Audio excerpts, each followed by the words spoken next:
창세기 46장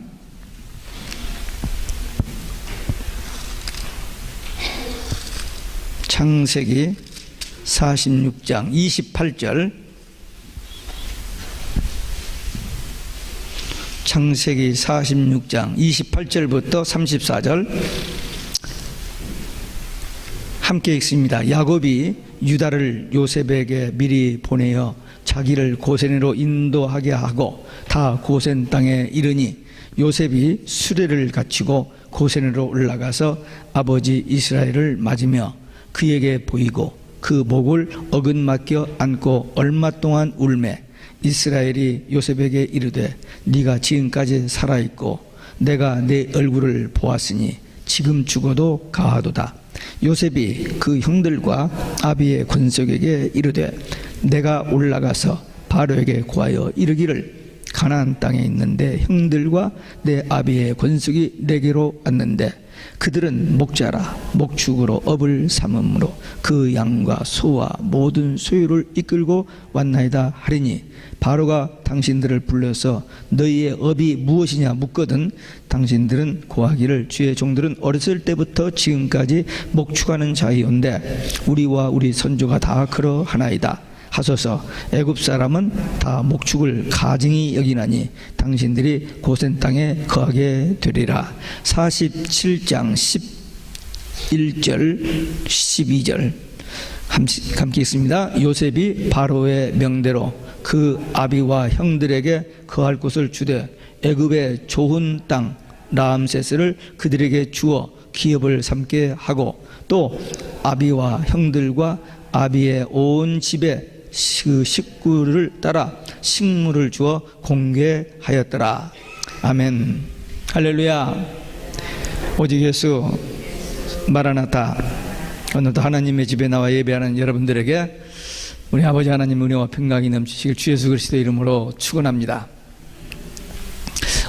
5월 가정의 달입니다. 지난주일 우리 요셉의 소년 시절의 신앙에 대해 있고 오늘은 이제 요셉의 효도 신앙에 대한 말씀입니다.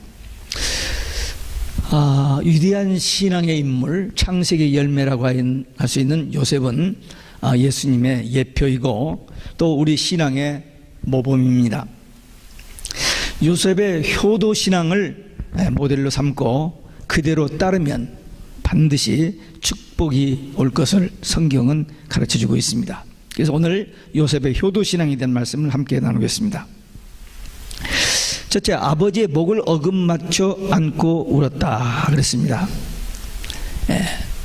요셉의 아버지에 대한 효도는 사랑의 효도였습니다. 이제 요셉이 이제 오게 됐을 때 야곱이 가족을 이끌고 오게 됐을 때 요셉이 맞으러 나가는 그 장면에서 보면은 왕을 영접하는 자세, 최고로 귀한 손님을 맞이하는 자세로 요셉이 야곱을 맞게 됩니다. 그리고 그 야곱 앞에 자기를 보이는데 자신을 낮추는 아주 겸손한 자세로 이제 나가고 그 다음에 아버지를 이렇게 끌어안고 허그하면서 얼마 동안 우는 모습을 설명하고 있습니다. 기쁨의 눈물, 그리움의 눈물을 터뜨린 것입니다. 어렸을 때 특별히 아버지의 사랑을 받고 자랐던 요셉이 그냥 갑작스럽게 형들의 미움과 그냥 죽이려고 하고 또 팔아버려서 애굽으로 노예로 팔려와 가지고 거의 20 몇 년 동안 얼마나 보고 싶었던 그 아버님인지 모릅니다. 그런데 이제 만나서 이렇게 껴안고 우는 모습, 우리 창세기 이 부분에요. 요셉이 형들 앞에 우는 모습이나 아버지 앞에 우는 이 모습을 보면서 눈물이 좀 나와야 돼요. 맹송맹송한 사람은 좀 감정이 메마른 사람들이에요. 저도 조금 아까 전에 읽다가 약간 울컥하려고 해서 좀 절제를 했습니다만은 그 상황을 한번 생각해 보세요. 그 상황이 어떤 상황인지. 이 요셉이 이렇게 기쁨의 눈물, 그리움의 눈물을 터뜨렸습니다. 그런데 30절에 보니까 야곱이 하는 말이 내가 너를 보았으니 이제 죽어도 한이 없다. 그 말입니다. 우리말에 그런 말이 있어요. 부모가 죽으면 땅에 묻고 자식이 죽으면 가슴에 묻는다는 말이 있어요.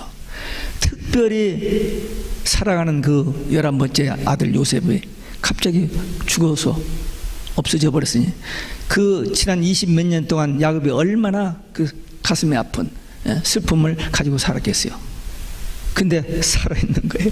살아있는 게 그냥 살아있는 게 아니고 그냥 목숨만 붙어 있어도 감사한데 총리가 돼가지고 자기 온 가족, 지금 가족들이 굶어 죽을 상황을 이르렀는데 와서 가장 좋은 곳에 와서 살 수 있도록 해준 것, 이거 정말 하나님의 은혜, 뭐라고 표현할 길이 없는 거예요. 요셉의 부모에 대한 사랑은 효도의 사랑이었습니다. 부모를 사랑하는 것이 효도의 근본, 기본입니다.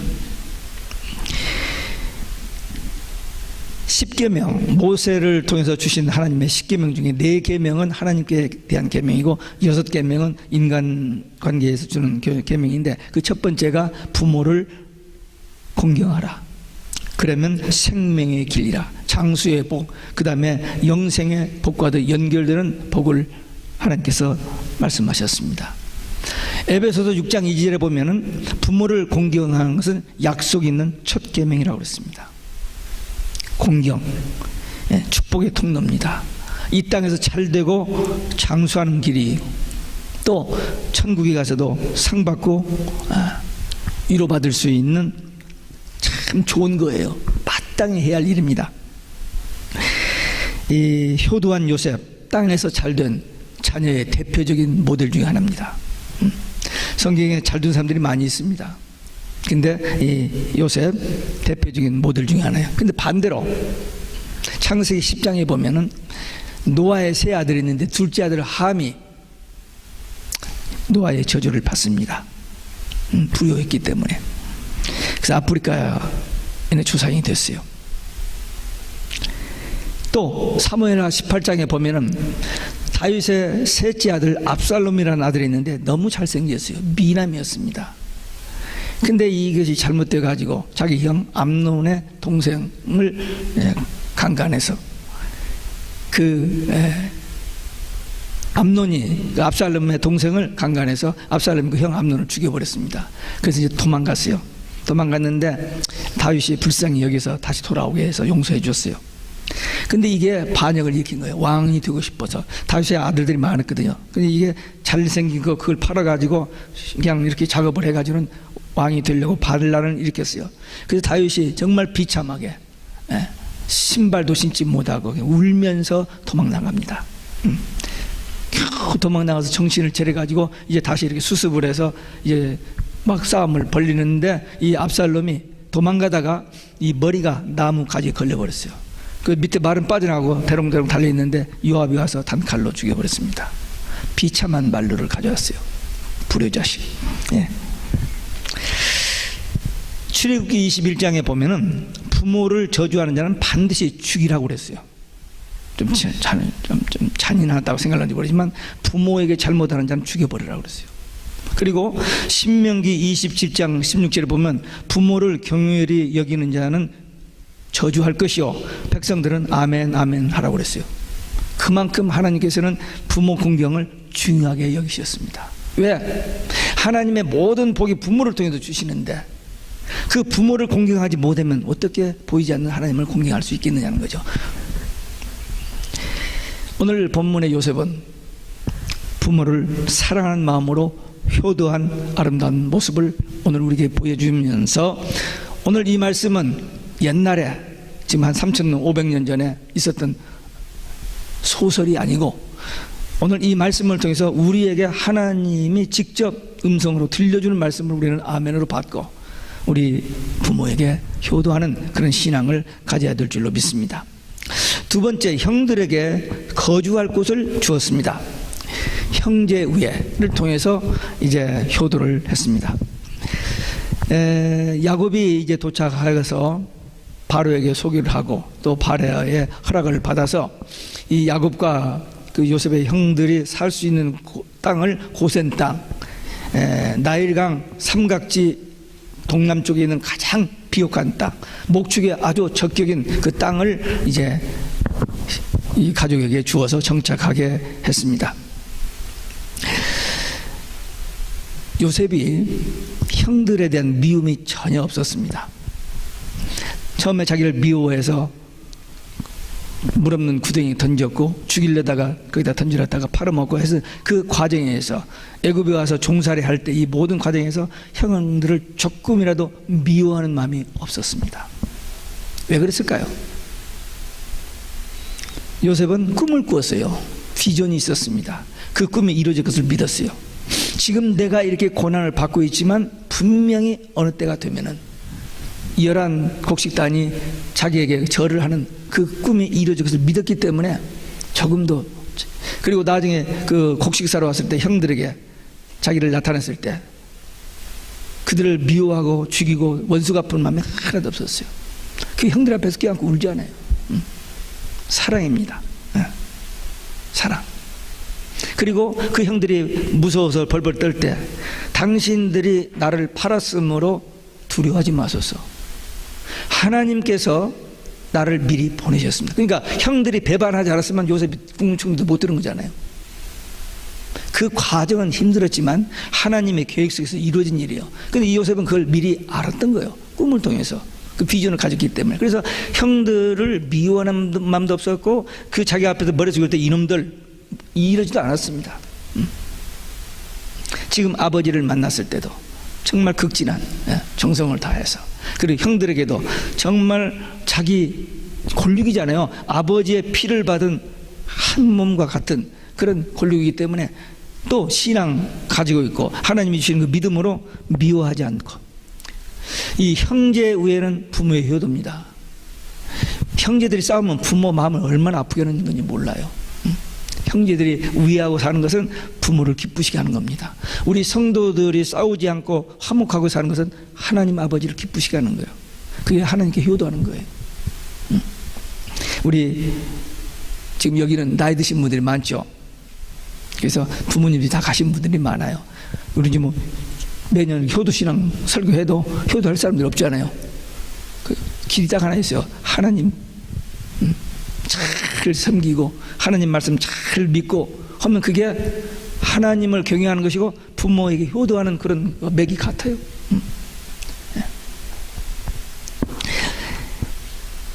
바울이 복음을 전할 때 유대인들이 얼마나 괴롭게 하고 죽이려고 하는지 몰라요.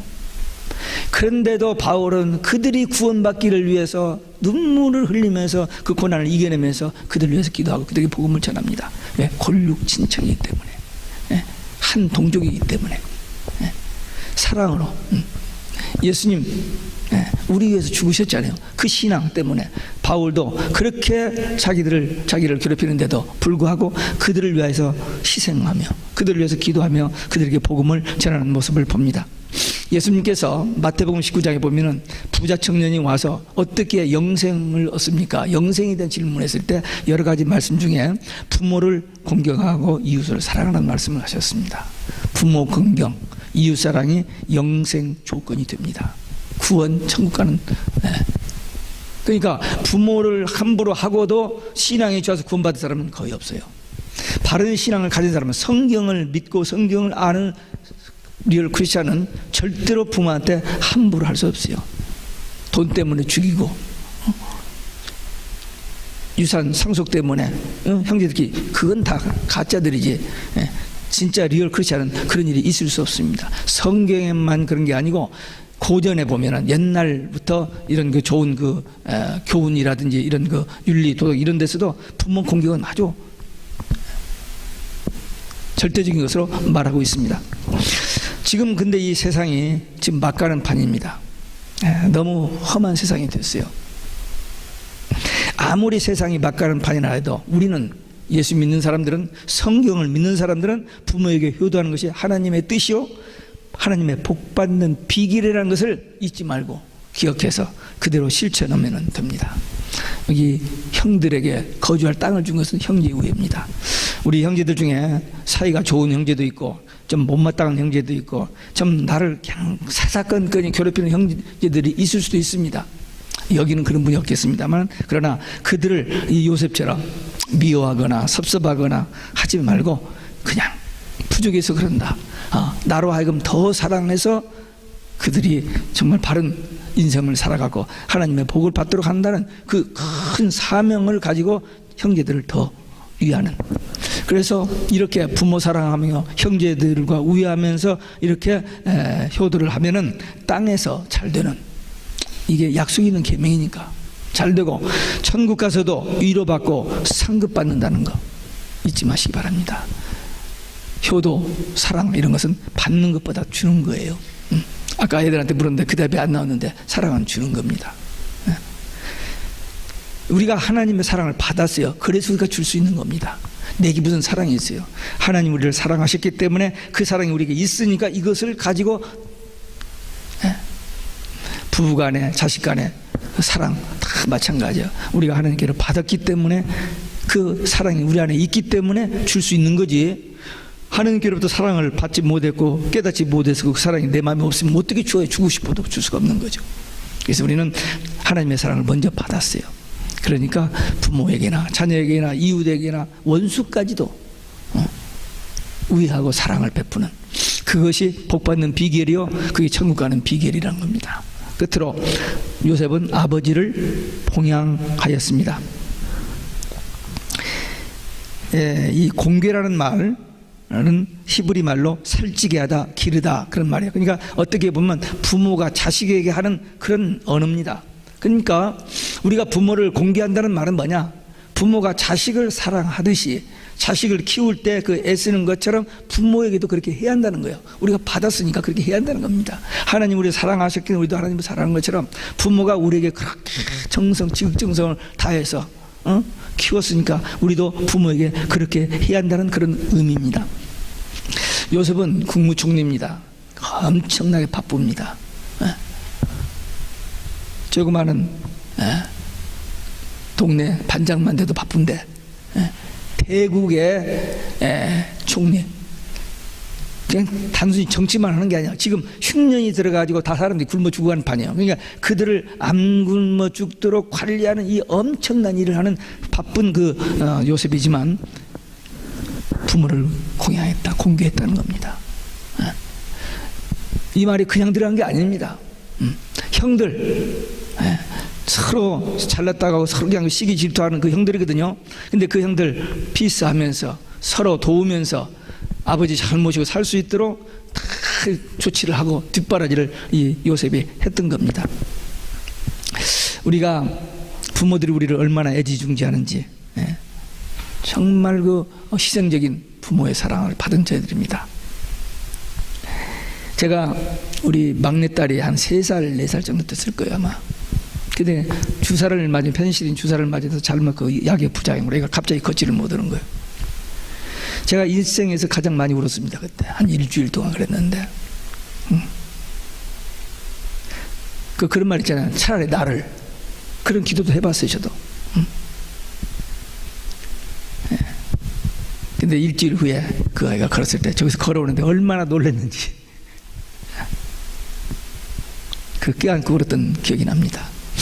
근데 오늘 그 말씀을 일부 예배도 전하고 이렇게 하다가 보니까 제 밑에 발에 구두가 하나 신겨 있어요. 발리 구두입니다. 이 발리 구두가 한 지금부터 한 20년 전, 30년 전인가 20년 전인가. 근데 걔가 아마 중학교 때 베이비시타를 했어요. 밤에 조금 해가지고 돈 60불을 모아가지고 구두 사라고 주었어요. 그때 사가지고 아까워서 주일날만 교회에서 신었습니다. 이 구두를. 그러니까 20몇 년 지금 지났습니다. 이거. 근데 요즘 잘 안 신다가 얼마 전에 이게 또 다시 눈에 띄어가지고 신고 주일날만 여기 와서 신고 살살살 걷고 갖다 놓고 주일날만 신는 구두입니다. 참 감사해요. 작은 거지만 그때 그 아이가 그 베이비시터 해가지고 공부 끝나고 저녁에 베이비시터 해가지고 사준 구두입니다. 기억에 남는 선물이었습니다. 제가 시골에서 고등학교를 졸업하고 대학을 가서 1년 마치고 군대 갔다 와서 졸업하고 그냥 졸업한 지 2주 만에 결혼하고 또 미국 오고 여기 와서 신학 공부하고 그냥 나중에 박사학위 해가지고 한국 가서 교수 온다고 생각하고 왔는데 그냥 졸업반 때 한 달 졸업을 놔두고 컨퍼런스에서 저보고 한인 교회를 하라 해서 아무 준비도 없었던 제가 목회를 시작하고 하다 보니까 그냥 39년 여기까지 왔어요. 저희 부모님은 저 돌아오기를 한국에 돌아오기를 기다렸었습니다. 그러니까 장남인데 7남매 중에 장남인데 부모에게 제대로 효도를 못 해본 것 같아요. 예. 참 마음이 좀 아픈 점이 있습니다. 죄송한 마음이 있어요. 근데 한 가지 감사한 것은 자랄 때 부모를 속썩인 일이 별로 없었어요. 그냥 아버지한테 어머니한테 물어봐야 하는데 지금 안 계시니까 물어볼 수는 없는데 지금 제 기억에 보니까 속썩인 일이 없었어요. 보세요, 착하게 생겼잖아요. 누구 싸워봤나 때려봤나 맞아봤나 그냥 이렇게 살았고 그 동생들 6 동생들하고 뭐 싸우고 그래 본 일 없어요. 밑에 여동생 넷이니까 오빠한테 대들 놈이 없죠. 그래서 하여튼 별로 시끌착하게 살지 않고 조용하게 살았던 것이 참 감사하고, 또 한 가지는 제가 여기 미국 와가지고 신학 공부하기 직전에 조금 뭐 직장이라고도 할 수 없는데 그냥 집 앞에 무슨 그 저기가 있어서 가서 일을 했어요. 일을 해서 한 달 월급을 받아서 아버지한테 보냈어요. 근데 나중에 생각해 보니까 하나님 앞에 11조를 먼저 했어야 하는데 아버지한테 먼저 보낸 것 같아요. 근데 어쨌든 그냥 그렇게 보냈습니다. 보냈는데 이번에 한국 가가지고 둘째 여동생 내가 좀 살아요. 근데 그 둘째 여동생 남편하고 단둘이만 만나서 시간을 갖게 됐습니다. 근데 그 친구가 그래요. 형님, 아버님이 그 재산을 좀 이렇게 형님한테 주셨더니 키워주시고 대학 보내주신 것만 더 감사하다면서 그걸 놓고 갔대요. 전 기억이 안 나요. 얼마를 주셨는지 그 속에 돈이 얼마 들은 것도 모르고 그냥 받았는데 제가 그냥 아버지한테 다시 드리고 왔다는 거예요. 예. 이번에 가서 알았어요. 몇십 년 됐을까요 지금. 예. 저는 기억이 안 나는데 예. 그러니까 부모님들한테 제가 그 보통 말하는 그 효도 뭐 이렇게 공개는 못했습니다. 그러나 좀 부모님의 사랑과 그 부모님이 또 신앙으로 키워주신 거 이런 것에 대해서 감사한 마음 가졌으니까 불자식은 아니라고 좀 자유하고 지금까지 살고 있습니다. 근데 지금 이 시대는요 좀 세상이 너무 막가는 판인 것 같아요. 그래가지고 들은 얘기입니다. 미국까지 유학을 시켰어요. 근데 여기 와서 이제 결혼해서 사는데 잘 안 풀리고 그러니까 부모에게 어차피 나 줄 거 아니냐. 그 좀 미리 좀 달라. 그래서 자식과 관계를 거의 끊어지다시피 하고 있는 사람을 봤고, 또 여기서도 대학까지 잘 나왔는데 어떻게 자기 구실을 다 못해서 어째 딸만 하나 있는 집인데 어차피 그게 다 내 거 아니냐. 그러니까 좀 미리 좀 달라고. 어차피 그 자식이 갈 건 사실이구나. 그 말을 듣는 그 부모의 마음, 그 마음이 너무나 아팠다는 것입니다. 제가 언젠지는 모르지만 전 이 카메라를 상당히 좋아했습니다. 제가 처음 미국 와가지고 나이콘 사가지고 사진 많이 찍었어요. 근데 나중에 사진기가 조그만해졌는데 하나 우리 폴에 사줘서 가지고 있었는데 제가 잊어버렸어요. 그래서 뭐 하다가 나 카메라를 잊어버렸다고 그랬어요. 다시 사주더라고요. 근데 그 이야기가 어떻게 전해지는지 모르지만 큰딸이 지 엄마한테 전해가지고 엄마, 아빠가 폴 보고 또 카메라 사달라고 했어? 그래서 아니야, 잊어버렸다고 내가 사줬나 봐. 근데 아빠는 자녀들의 부모에게 잘하는 것을 복받는 비결이라고 그렇게 생각하고 기도해 줘. 그러니까 그렇게 변명을 하는 것을 내가 봤습니다. 그렇습니다.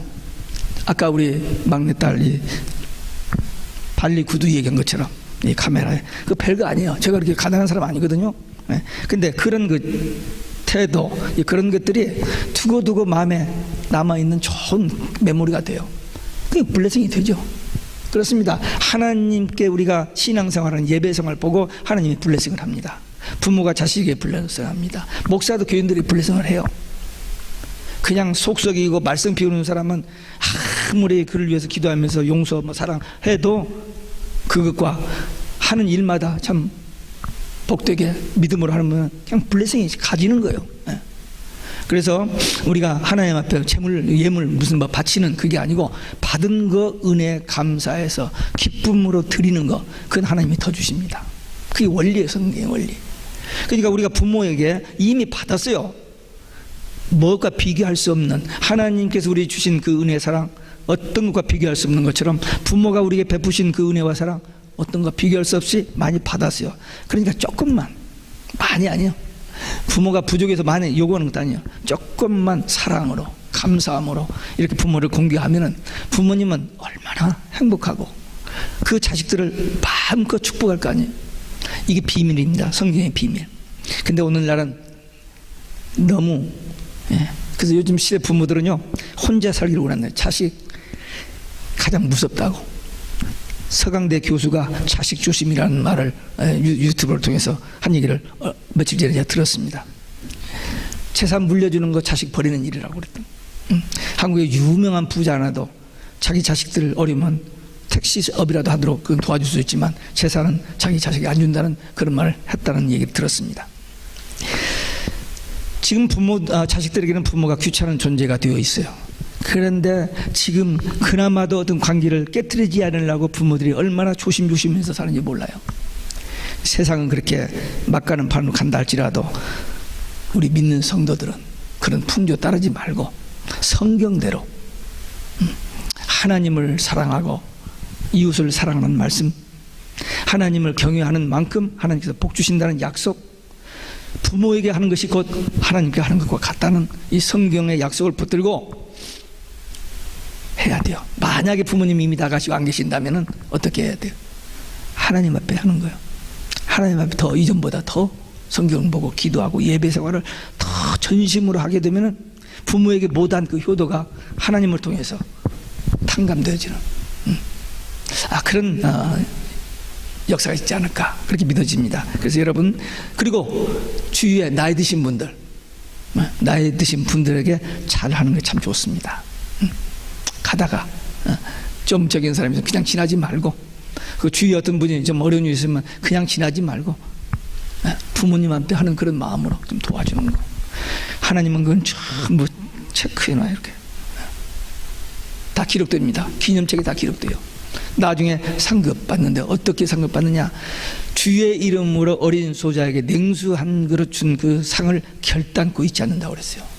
그러니까 주님의 이름으로 가난한 사람들, 주님의 이름으로 어려운 사람들을 돕는 마음으로 기도하면서 그를 돕는 이 일은 부모에게 하는 것이고 하나님께 하는 것이고, 우리가 주님 앞에 섰을 때에 위로받고 칭찬을 받고 상급받는 길입니다. 오늘 요셉이 부모를 진정으로 사랑으로 효도한 것처럼, 형제 우애로 효도한 것처럼, 공개함으로 봉양함으로 효도한 것처럼, 우리도 우리 남은 때 이 정신으로, 이 신앙으로, 효도신앙으로 승리하는 하나님의 축복을 누리는 복된 성도들, 그리고 그 복이 그 자녀들에게도 전수되어지는 믿음의 가정들이 되시기를 주 예수 그리스도의 이름으로 축원합니다.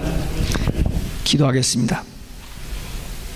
오늘 우리 주신 말씀, 받은 말씀 가지고 하나님 앞에 겸손하게 진실하게 결단의 기도 함께 드리시겠습니다.